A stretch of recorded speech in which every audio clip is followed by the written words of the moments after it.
What's up, everybody? With the commission lawsuits behind us and the sun came up on August 18th and everything is going okay, I wanted to talk to you again about value proposition. And this time I'm going to tell you the only thing you need to start with when you're thinking about building your value proposition and how you build it. And it might be something that you don't think it is, so stay tuned for that. What's up, guys? I'm Jeremy Kane with the Real Estate Agent Playbook here on YouTube, obviously on the podcast as well. So excited that community is growing, and I'm talking to people that listen to that podcast regularly versus the YouTube. Do me a favor, once you're on the podcast, come on over, see my smiling face, and the information is simulcast so far. We will get into some of those podcast style interviews at some point, but for now, just know they're both available. Like, comment, subscribe, share the show on both sides, and I'd be forever grateful. Okay, so let's get into it, right? The importance of a value proposition. Obviously, this is something that has been, advertised and talked about across the board, almost exhausted. And there's one thing that is never talked about when we're doing this, and I'm going to tell you what that is at the end of this video, so make sure you stay tuned. But understanding right now why we have to have a value to set forth when we have those initial conversations, when we're getting those initial client agreements signed, no matter what state you're in, right?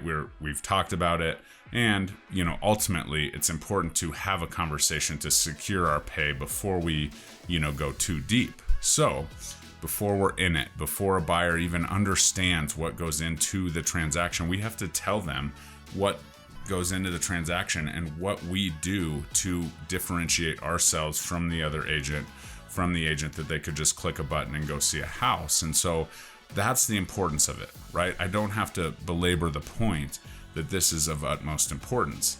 Now it's talking about, okay, how do we build this, right? As agents, okay, especially new agents, how do I go into a conversation and say, this is my value, this is what I do, when ultimately we just passed a test, or maybe we've been out of the business for a while and we really don't understand exactly how the transaction flows, right? And if we do understand exactly how the transaction flows, how do we articulate our, value in the transaction?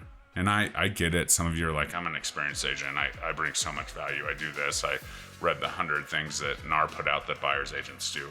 That's absolutely great, and I'm happy for you, but we must differentiate ourselves, because if we're going down the list of those things, we're just saying, yeah, I negotiate on your behalf, and I open the doors for you, and when I'm in the house, I help you, understand the pitfalls or some things that I might see that may come up or not come up that are really cool, that are unique. Like I have that value. Like everybody has that. Right? I care about my clients deeply. I, put their interests first. All of these things we have to differentiate, because the truth is, if they're having more than one conversation, typically the conversation flows in that way. So if we can just be a little bit different and actually articulate what we're doing, not just read from a list of the 101 tasks or whatever that we do, that's where this really comes into play. So you have to, show them, right? And you say, well, I'm a new agent, Jeremy, I can't show them. You can articulate a situation and explain how you are using this to help their or protect their best interests. And so you can do some kind of role play early on, but you just have to step back and understand, okay, this is what it is, because we have to be different. And if we're not different, then we're going to really struggle.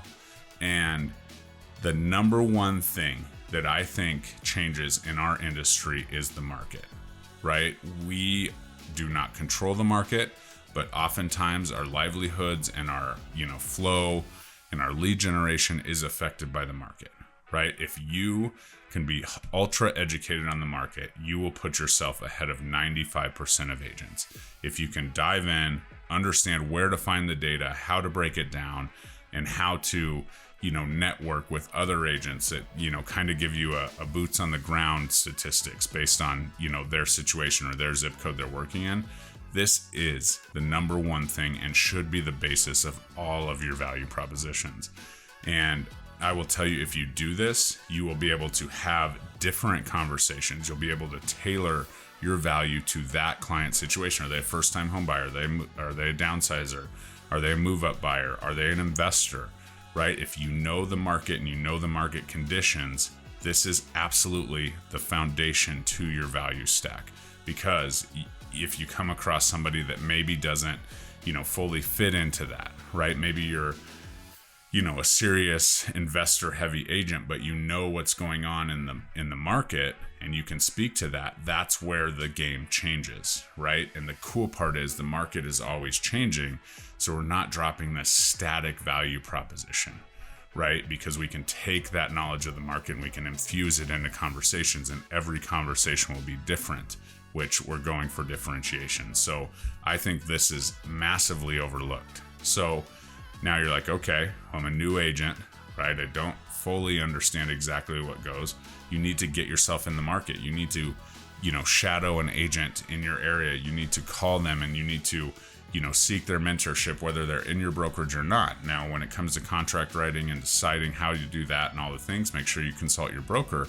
But seeing how the business works, seeing how different people show houses, seeing how your personality could really dominate in this industry and finding that right fit, like the video earlier this week that I posted talks about, like that is absolutely huge. And so part of knowing the market is knowing what the players in the market are doing.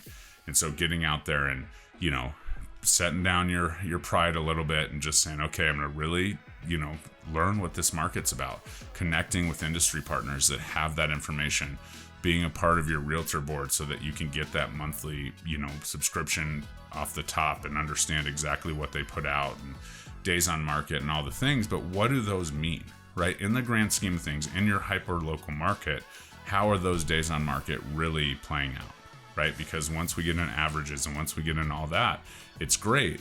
However, knowing those statistics and knowing how to talk about expectations with your clients is absolutely a huge value add, right? If you're coming off and market's hot everywhere, in the country and all this stuff, I saw something on CNN, and you're bringing that to your, local hometown, big city or little city, and it's not exactly what's playing out, then you've just kind of put a wall up between your client and you, and that, credibility is in question. So knowing the market, knowing exactly what's going to happen, and knowing that the market that you're talking about is from the last 7 days, and by the time we get on the market, it may be very different, right? And so making sure you're reevaluating those comps. If you have a listing appointment in week 1 and the listing's not going active till week 4, make sure you're paying attention to the market. Make sure you're getting into those homes.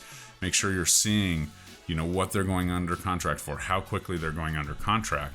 And so if you can base your entire value stack around your knowledge of the market, building a value proposition is 100% easy.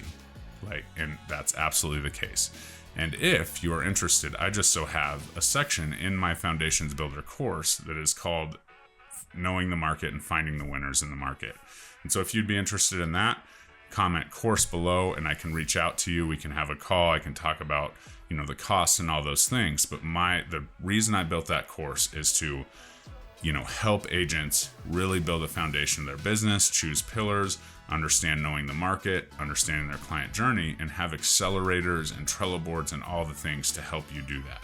So if you're interested in that, comment course below, and I will definitely reach out to you and we can get something on the books. But if not, and you're just kind of confused, book a Realtor Game Plan call, always available to help. Hop on a call for 30 minutes, get to know you, your business, and what's going on, because my goal is to help you win every single day of the game of real estate.